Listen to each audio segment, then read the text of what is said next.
ကိုလက်ရှိနေစဉ်မှာဘလို့ AI နည်းပညာတွေကိုသုံးမိနေကြလဲဆိုတာကို comment လေးမှာပြောတော့ပြချပါအောင်နော်ပါဆက်တော့ဆိုဖြစ်ပါတယ်ဒီနေ့မှာ reality နည်းပညာတွေရဲ့ part 2ဖြစ်တဲ့ augmented reality အကြောင်းကိုပြပြပေးတော့မှာဖြစ်ပါတယ် augmented reality ကိုကျွန်မကဒီတိုးချဲလက်တွေ့နည်းပညာလို့ဘာသာပြန်ပါမယ် augmented reality တိုးချဲလက်တွေ့နည်းပညာဆိုတာကတော့ကျွန်တော်တို့လက်တွေ့မှာမြင်နေရတဲ့အမြင်တွေကိုကျွန်တော် digital layer တစ်ခုထပ်အုပ်လိုက်ပြီးတော့ကျွန်တော်တို့ရဲ့အမြင်ကိုပို့ပြီးတော့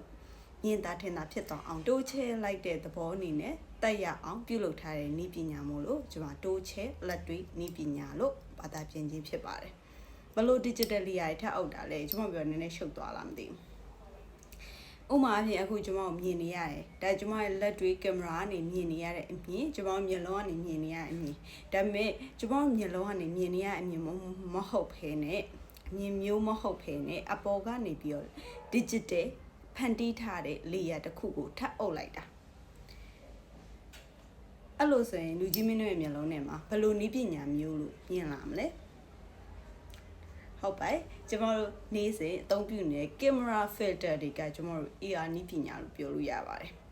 အခုလက်ရှိ TikTok filter တွေ Facebook filter တွေဒါတွေက AR နည်းပညာလို့ပြောလို့ရပါတယ်ကျွန်တော်တို့လက်ရှိမြင်နေရတဲ့အမြင်အဲ့ဒါကိုမှကျွန်တော်တို့ပို့ပြီးလာသွားအောင်လို့အသားရည်ပို့ချုံမောသွားအောင်အပေါ်ကနေ digital layer ထောက်အုပ်လိုက်တာမျိုးဒါမျိုးပေါ့နော်ဥပမာပြင်းသပင်အရောင်ပြောင်းညင်တော့သပင်အရောင်အတွက် color layer တစ်ခုထောက်အုပ်လိုက်တာမျိုးဒါမျိုးတွေအတွက်ကိုကျွန်တော်တို့လက်ရှိရှိနေတဲ့အမြင်ကို digital နဲ့ပေါင်းစည်းပြီးတော့ထပ်တိုးအမြင်အဖြစ်ချက်ထွင်လိုက်တဲ့နည်းပညာမျိုးကိုကျွန်တော်တို့က augmented reality AR နည်းပညာလို့ခေါ်ပါတယ်ဆိုတော့ AR နည်းပညာပုံစံမျိုးစုံနဲ့ရှိပါတယ်ကျွန်တော်တို့ကအခုလက်ရှိအနည်းဆုံးဖြစ်တဲ့ကျွန်တော်တို့ filter တွေကိုပြောနေပြီမဲ့ filter မဟုတ်တဲ့ 3D နဲ့ AR နည်းပညာတွေလည်းရှိပါတယ် filter နည်းပညာကဆိုရင်သူမျက်နှာကို tracking လုပ်တာမျက်နှာရဲ့ point လေးတွေကို tracking လုပ်ပြီးတော့မှ filter တွေကိုအုပ်ပေးတဲ့နည်းပညာမျိုးဒါ face tracking မျက်နှာကိုဒီ trace ကောက်ပြီးသွားတော့မှ tracking လုပ်ပြီးသွားတော့မှကျွန်တော်တို့အပေါ် digital လေးရအုပ်တာအဲ့လိုမျိုးပဲကျွန်တော်တို့ body tracking AR နဲ့ပြလို့ရတာရှိတယ်နောက်ပြီးတော့ကျွန်တော် image tracking ဆိုပြီးတော့ဓာတ်ပုံတွေကို scan ဖတ်လို့ရတဲ့ AR နည်းပညာမျိုးရှိတယ်နောက်ပြီးတော့ location base ဆိုပြီးတော့ဒီနေရာကိုအခြေခံတဲ့ဒီ AR နည်းပညာတွေရှိရယ်နော် image တို့ဘာတွေမှာဆိုရင်ကျွန်တော် QR တွေကို scan ဖတ်တာလည်းပါတာပေါ့အဲ့လိုနည်းပညာတွေကလည်းကျွန်တော် AR နည်းပညာကိုသုံးပြီးတော့ဖန်တီးလို့ရတဲ့နည်းပညာမျိုးစားတွေဖြစ်တယ် AR နည်းပညာကကျွန်တော်လက်တွေ့မှာအသုံးချလို့ရတဲ့အပိုင်းတွေကအများကြီးရှိတယ်ခုန Facebook ရဲ့ camera ကတော့ကျွန်တော်အလှရိုက်ဖို့ထားပါတော့ကျွန်တော်တခြားနည်းပညာတွေဖြစ်တဲ့ image tracking body tracking နောက်ပြီးတော့ location based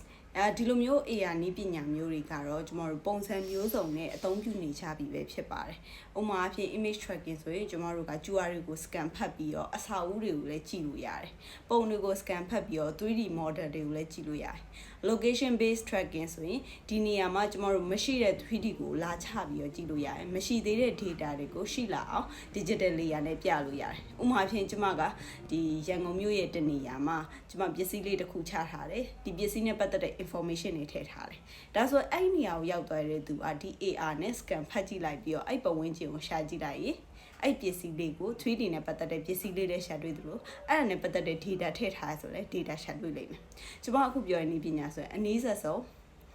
လူတိုင်းစော့ဘူးတဲ့ game တစ်မျိုးရှိဟုတ်ပါတယ်ကျွန်တော်တို့စော့ဘူးရဲ့ Pokemon Go လို့မျိုးနည်းပညာမျိုးကလည်းဒါကကျွန်တော်တို့ AR နည်းပညာကိုအခြေခံထားတဲ့ location based game မျိုးစားမျိုးဖြစ်ပါတယ်ဆိုတော့ဒီလိုမျိုးအများကြီးသုံးလို့ရတဲ့နေရာတွေရှိပါသေးတယ်နောက်ဗီဒီယိုတွေမှာဒီ AR နဲ့ပတ်သက်ပြီးတော့ဘယ်လိုနေရာတွေမှာဘာတွေသုံးနေကြရဲဆိုတော့လေကျွန်မထပ်ပြီးတော့ sharing လုပ်ပြီးသွားပါအောင်မယ်ဒီနေ့တော့ AR အကြောင်းနဲ့ AR နည်းပညာအကြောင်းမိတ်ဆက်လေးကတော့ဒီနေ့ဒီလောက်ပါပဲအဲ့တော့ကိုလက်ရှိနေစဉ်မှာဘလို့ AR နည်းပညာတွေကိုသုံးမိနေကြလဲဆိုတာကို comment လေးမှာပြောတော့ပြချပါအောင်နော်